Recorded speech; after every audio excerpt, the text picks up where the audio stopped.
Un chien attaché se fait importuner par un autre chien détaché et que le chien attaché mord. Quel est le fautif? Alors j'aurais envie de dire le chien qui est détaché, mais malheureusement c'est le chien mordeur qui est fautif. Pas une expérience de ma part, mais de quelqu'un que je connais. Son chien est attaché, il y a deux petits chiens qui lui sont arrivés dessus. Son chien est sensible, il est en travail. Elle est en train de le travailler depuis déjà un bon nombre de mois pour justement lui permettre d'être en confiance. Et à cause de deux petits chiens, ça détruit bien 6 mois de travail pour ce chien-là, qui est très sensible. La propriétaire aussi, c'est une personne aussi qui est très sensible. Elle a demandé à ce que le chien soit rattaché, enfin les chiens soient rattachés. L'autre propriétaire, évidemment, il y a le coup classique de ils sont gentils.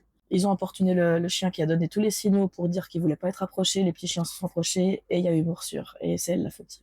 Je suis pas très d'accord avec cette loi-là, vraiment pas. C'est pour ça que je dis toujours, j'ai une règle qui est primordiale pour moi, c'est ton chien il est ok congénère, c'est super. Tu peux le détacher, il revient quand tu le rappelles, c'est encore mieux. Par contre, t'as un chien en face qui arrive attaché, tu rappelles ton chien, tu le reprends au pied s'il a pas besoin de la laisse, mais du moins tu le reprends au pied pour pouvoir discuter avec le propriétaire s'il y aurait moyen de pouvoir les détacher ensemble. Sinon, au moins vous évitez une catastrophe pour votre chien, vous évitez de mettre un autre chien dans l'embarras et détruire des mois peut-être de rééducation du chien.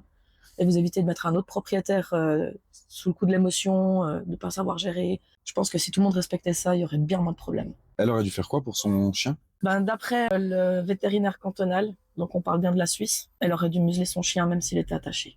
Donc en gros, museler son chien pour sécuriser en fait son chien finalement, parce que ce sera de toute façon toujours lui le fautif. Donc c'est lui qui risque de subir après des tests de comportement. C'est pas le petit chien qui arrive détaché qui n'écoute absolument rien. C'est ça le problème. Et c'est ce que le vétérinaire a dit. Je suis pas vraiment d'accord avec ça. Ça veut dire qu'un chien qui lui arrive détaché dessus, et puis admettons le chien détaché peut mordre, le chien en laisse et muselé, il aura ni moyen de fuir, ni moyen de se défendre. Donc on arrive sur un cas où on est sûr à 200% que le chien finit réactif, au moins. Et après, on réentame des processus de travail qui vont prendre encore plus de temps parce que le chien voudra encore une fois essayer de le remettre en confiance. Pour moi, c'est une loi qu'il faudrait revoir. Maintenant, je suis personne, quoi.